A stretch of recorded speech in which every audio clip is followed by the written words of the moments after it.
Un soir de pleine lune, un homme fit sortir de son lit par son animal de compagnie et qui avait décidé de ne pas attendre le lendemain. Il lui fit faire une promenade à contre-cœur en se disant que si son chien ne ferait rien ce soir et qu'il ne l'avait sorti que pour une petite promenade, il serait privé de ses gâteaux préférés le lendemain. En temps normal, il n'aurait pas dû sortir de chez lui avec le couvre-feu, mais cet homme a la chance de vivre dans une petite campagne où il n'y a que des prairies à perte de vue, et jamais personne ne vient l'embêter jusqu'ici. La nuit était très belle ce soir-là, la lune était pleine, et la température était assez douce pour la saison, idéale pour que la soirée ne soit pas totalement pourrie. Il avança en ligne droite, pris dans ses pensées et des souvenirs de la journée qu'il venait de passer, quand il remarqua un petit papillon de nuit passer devant lui. L'insecte le sorta de sa torpeur en se posant sur son nez. D'un geste rapide de la main, il le fit partir, tout en baragouinant un petit juron.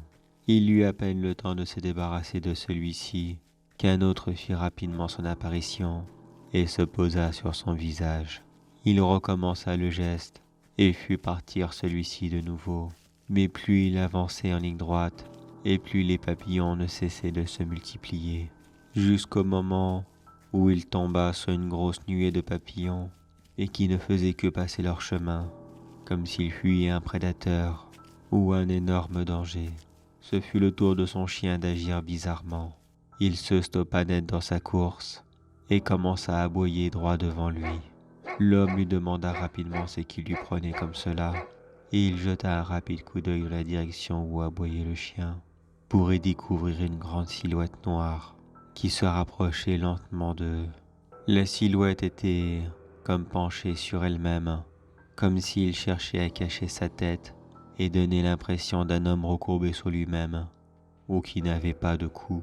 Il fut très surpris de voir cette personne sur son terrain, et il manqua même de faire une mini-crise cardiaque.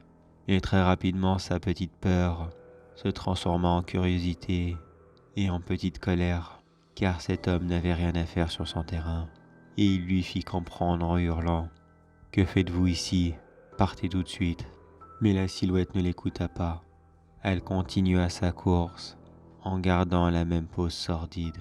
L'homme doubla sa menace, en rajoutant cette fois-ci qu'il allait appeler la police s'il ne partait pas tout de suite.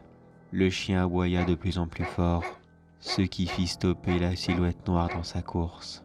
Elle resta plantée là pendant plusieurs secondes, puis ce qui ressemblait à deux énormes yeux rouges apparut au niveau de ses épaules, comme si la silhouette ne possédait pas de tête.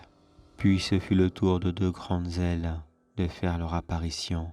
Elles devaient mesurer facilement 2 mètres chacune, et la silhouette les étira, ce qui lui donna un effet d'être de plus en plus énorme et de plus en plus menaçante.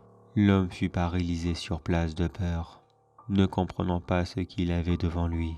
Mais il réussit à reprendre ses esprits et courut se mettre à l'abri chez lui. Son chien continua à aboyer sur la créature, mais l'homme tira rapidement sur la laisse et son chien le suivit de force, alors qu'il continuait à aboyer sur la silhouette, tout en se retournant plusieurs fois de suite, afin de continuer ses aboiements de défense. L'homme ne se retourna pas, mais il entendit rapidement dans son dos que la créature venait de s'élancer dans le ciel, en agitant très violemment ses ailes. Une chance pour cet homme, il n'était pas très loin de sa maison, et il réussit à y entrer avant de se faire attraper par la créature. Mais quand il verrouilla la porte derrière lui, il put constater que la créature l'avait manqué de seulement quelques secondes, car elle devait être extrêmement rapide, même s'il n'avait pas eu la chance de pouvoir assister à son décollage. Il se barricada ensuite dans sa chambre avec son chien, et il attendit que la nuit passe, en entendant la créature qui continuait à tourner autour de la maison et à battre ses ailes très violemment, afin de lui faire comprendre que oui, elle était toujours là, et au moindre faux pas, elle l'entraînerait avec elle. Le lendemain, la créature était partie, Mais l'homme prena quand même tout son temps pour sortir de chez lui, car maintenant, il avait découvert ce que représentait la peur, la vraie peur, celle qu'il allait devoir maintenant vivre avec jusqu'à la fin de ses jours, en imaginant que cette créature pourrait revenir tous les soirs afin de terminer ce qu'elle venait de commencer.